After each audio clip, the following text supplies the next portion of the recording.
Judges 19. In those days, when there was no king in Israel, a certain Levite residing in the remote parts of the hill country of Ephraim took to himself a concubine from Bethlehem in Judah. But his concubine became angry with him, and she went away from him to her father's house at Bethlehem in Judah, and was there some 4 months. Then her husband set out after her to speak tenderly to her and bring her back. He had with him his servant and a couple of donkeys. When he reached her father's house, the girls of his father saw him and came with joy to meet him. His father-in-law, the girls of his father, made him stay, and he remained with him 3 days. So they ate and drank, and he stayed there. On the 4th day, they got up early in the morning, and he prepared to go. But the girls of his father said to his son-in-law, "Fortify yourself with a bit of food, and after that you may go." So the 2 men sat and ate and drank together, and the girls of his father said to the man, "Why not spend the night and enjoy yourself?" When the man got up to go, his father-in-law kept urging him until he spent the night there again.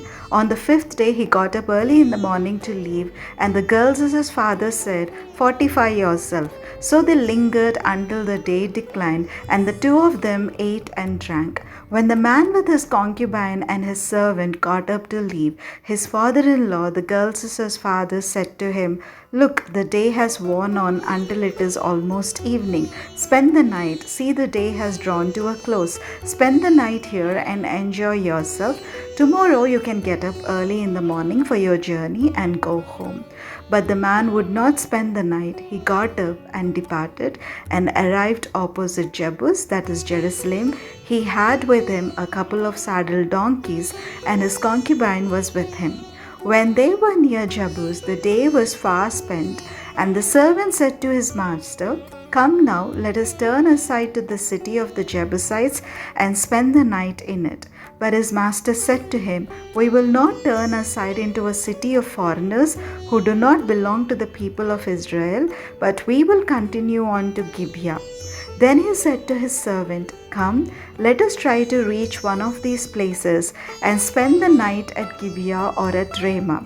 So they passed on and went their way, and the sun went down on them near Gibeah, which belongs to Benjamin. They turned aside there to go in and spend the night at Gibeah. He went in and sat down in the open square of the city, but no one took them in to spend the night. Then at evening there was an old man coming from his work in the field. The man was from the hill country of Ephraim, and he was residing in Gibeah. The people of the place were Benjamites. When the old man looked up and saw the wayfarer in the open square of the city, he said, "Where are you going, and where do you come from?" He answered him, "We are passing from Bethlehem in Judah to the remote parts of the hill country of Ephraim, from which I come.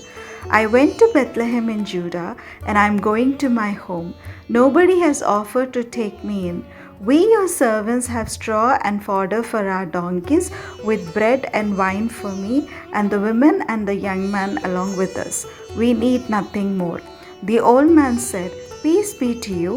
I will care for all your wants. Only do not spend the night in the square." So he brought him into his house and fed the donkeys.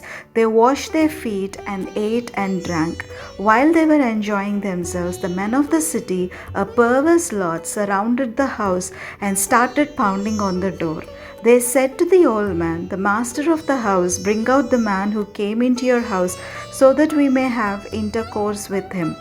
And the man, the master of the house, went out to them and said to them, "No, my brothers, do not act so wickedly, since this man is my guest. Do not do this vile thing.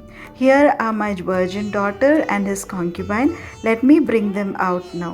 Ravish them and do whatever you want to them. But against this man do not do such a vile thing."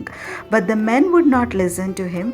So the man seized his concubine and put her out to them. They wantonly raped raped her and abused her all through the night until the morning, and as the dawn began to break, they let her go.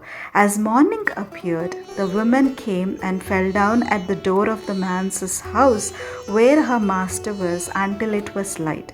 In the morning, her master got up, opened the doors of the house, and when he went out to go on his way, there was his concubine lying at the door of the house with her hands on the threshold. "Get up," he said to her. "We are going." But there was no answer. Then he put her on the donkey, and the man set out for his home. When he had entered his house, he took a knife, and grasping his concubine, he cut her into 12 pieces, limb by limb, and sent her throughout all the territory of Israel. Then he commanded the men whom he sent, saying, "Thus shall you say to all the Israelites, has such a thing ever happened since the day that the Israelites came up from the land of Egypt until this day? Consider it, take counsel, and speak out." Judges 20. Then all the Israelites came out from Dan to Beersheba, including the land of Gilead, and the congregation assembled in one body before the Lord at Mizpah. The chiefs of all the people of all the tribes of Israel presented themselves in the assembly of the people of God, 400,000 foot soldiers bearing arms. Now the Benjamites heard that the people of Israel had gone up to Mizpah. And the Israelites said, "Tell us, how did this criminal act come about?" The Levite, the husband of the woman who was murdered, answered, "I came to Gibeah that belongs to Benjamin, I and my concubine, to spend the night. The lords of Gibeah rose up against me and surrounded the house at night. They intended to kill me, and they raped my concubine until she died. Then I took my concubine and cut her into pieces and sent her throughout the whole extent of Israel's territory. For they have committed a vile outrage in Israel. So now you Israelites, all of you, give your advice and counsel here." All the people got up as one, saying, "We will not any of us go to our tents, nor will any of us return to our houses. But now this is what we will do to Gibeah. We will go up against it by lot. We will take 10 men of 100 throughout all the tribes of Israel, and 100 of 1,000, and 1,000 of 10,000, to bring provisions for the troops who are going to repay Gibeah of Benjamin for all the disgrace that they have done in Israel." So all the men of Israel gathered against the city, united as one. The tribes of Israel sent men through all the tribe of Benjamin, saying, "What crime is this that has been committed among you? Now then, hand over those scoundrels in Gibeah, so that we may put them to death and purge the evil from Israel." But the Benjaminites would not listen to their kinsfolk, the Israelites. The Benjaminites came together out of the towns to Gibeah to go out to battle against the Israelites. On that day, the Benjaminites mustered 26,000 armed men from their towns, besides the inhabitants of Gibeah. Of all this force, there were 700 picked men who were left-handed. Every one could sling a stone at a hair and not miss. And the Israelites, apart from Benjamin, mustered 400,000 armed men, all of them warriors. The Israelites proceeded to go up to Bethel, where they inquired of God, "Which of us shall go up first to battle against the Benjaminites?" And the Lord answered, "Judah shall go up first." Then the Israelites got up in the morning and encamped against Gibeah. The Israelites went out to battle against Benjamin, and the Israelites drew up the battle line against them at Gibeah. The Benjaminites came out of Gibeah and struck down on that day 22,000 of the Israelites. The Israelites took courage and again formed the battle line in the same place where they had formed it on the first day. The Israelites went up and wept before the Lord until the evening, and they inquired of the Lord, "Shall we again draw near to battle against our kinsfolk, the Benjaminites?" And the Lord said, "Go up against them." So the Israelites advanced against the Benjaminites the second day. Benjamin moved out against them from Gibeah the second day and struck down 18,000 of the Israelites, all of them armed men. Then all the Israelites, the whole army, went back to Bethel and wept, sitting there before the Lord. They fasted that day until evening. Then they offered burnt offerings and sacrifices of well-being before the Lord. And the Israelites inquired of the Lord, for the ark of the covenant was there in those days. And Phinehas, son of Eleazar, son of Aaron, ministered before it in those days, saying, Shall we go out once more to battle against our kinsfolk, the Benjaminites, or shall we desist? The Lord answered, Go up, for tomorrow I will give them into your hand. So Israel stationed men in ambush around Gibeah.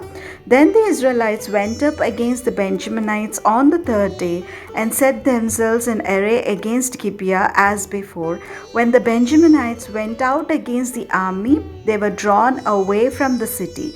As before, they began to inflict casualties on the troops along the main roads, one of which goes up to Bethel and the other to Gibeah, as well as in the open country, killing about 30 men of Israel.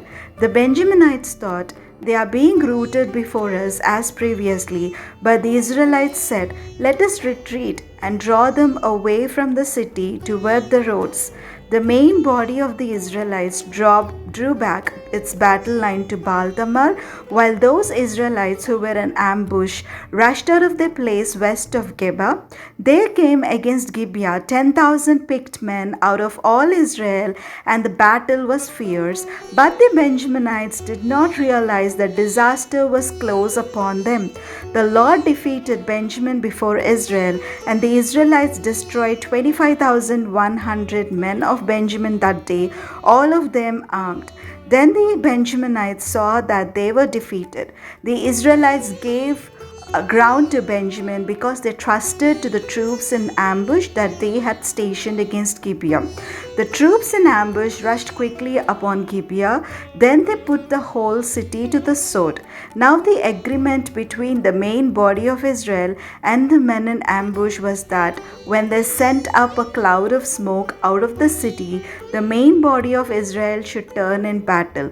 But Benjamin had begun to inflict casualties on the Israelites, killing about 30 of them. So they thought, Surely they are defeated before us, as in the first battle. But when the cloud, a column of smoke, began to rise out of the city, the Benjaminites looked behind them, and there was the whole city going up in smoke toward the sky. Then the main body of Israel turned, and the Benjaminites were dismayed, for they saw that disaster was close upon them. Therefore they turned away from the Israelites in the direction of the wilderness, but the battle overtook them, and those who came out of the city were slaughtering them in between. Cutting down the Benjaminites, they pursued them from Nohah and trod them down as far as a place east of Gibeah. 18,000 Benjaminites fell, all of them courageous fighters. When they turned and fled toward the wilderness to the rock of Rimmon, 5,000 of them were cut down on the main roads, and they were pursued as far as Gidom, and 2,000 of them were slain. So all who fell that day of Benjamin were 25,000 arms-bearing men, all of them courageous fighters. But 600 turned and fled toward the wilderness to the rock of Hinnom, and remained at the rock of Hinnom for 4 months. Meanwhile the Israelites turned back against the Benjaminites and put them to the sword, the city, the people, the animals, and all that remained. Also the remaining towns they set on fire. Judges 21. Now the Israelites had sown at Mizpah, No one of us shall give his daughter in marriage to Benjamin. And the people came to Bethel and sat there until evening before God, and they lifted up their voices and wept bitterly. They said, O Lord, the God of Israel, why has it come to pass that today there should be one tribe lacking in Israel? On the next day the people got up early and built an altar there and offered burnt offerings and sacrifices of well-being. Then the Israelites said, Which of all the tribes of Israel did not come up in the assembly to the Lord? For a solemn oath had been taken concerning whoever did not come up to the Lord to Mizpah, saying, that one shall be put to death. But the Israelites had compassion for Benjamin their kin, and said, One tribe is cut off from Israel this day. What shall we do for wives for those who are left? Since we have sworn by the Lord that we will not give them any of our daughters as wives. Then they said, Is there anyone from the tribes of Israel who did not come up to the Lord to Mizpah? It turned out that no one from Jabesh Gilead had come to the camp to the assembly. For when the roll was called among the people, not one of the inhabitants of Jabesh Gilead was there. So the congregation sent 12,000 soldiers there and commanded them, Go put the inhabitants of Jabesh Gilead to the sword, including the women and the little ones. This is what you shall do. Every male and every woman that has lain with a male you shall devote to destruction. And they found among the inhabitants of Jabesh Gilead 400 young virgins who had never slept with a man, and brought them to the camp at Shiloh, which is in the land of Canaan. Then the whole congregation sent word to the Benjaminites who were at the rock of Rimmon, and proclaimed peace to them. Benjamin returned at that time, and they gave them the women whom they had saved alive of the women of Jabesh Gilead, but they did not suffice for them. The people had compassion on Benjamin because the Lord had made a breach in the tribes of Israel. So the elders of the congregation said, What shall we do for wives for those who are left, since there are no women left in Benjamin? And they said, There must be heirs for the survivors of Benjamin, in order that a tribe may not be blotted out from Israel. Yet we cannot give any of our daughters to them as wives. For the Israelites had sown, Cursed be anyone who gives a wife to Benjamin. So they said, Look, the yearly festival of the Lord is taking place at Shiloh, which is north of Bethel, on the east of the highway that goes up from Bethel to Shechem and south of Lebanon. And they instructed the Benjaminites, saying, Go and lie in wait in the wilderness, in the vineyards, and watch when the young women of Shiloh come out to dance in the dances.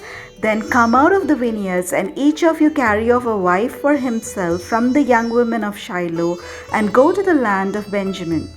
Then if their fathers or their brothers come to complain to us, we will say to them, Be generous and allow us to have them, because we did not capture in battle a wife for each man, but neither did you incur guilt by giving your daughters to them.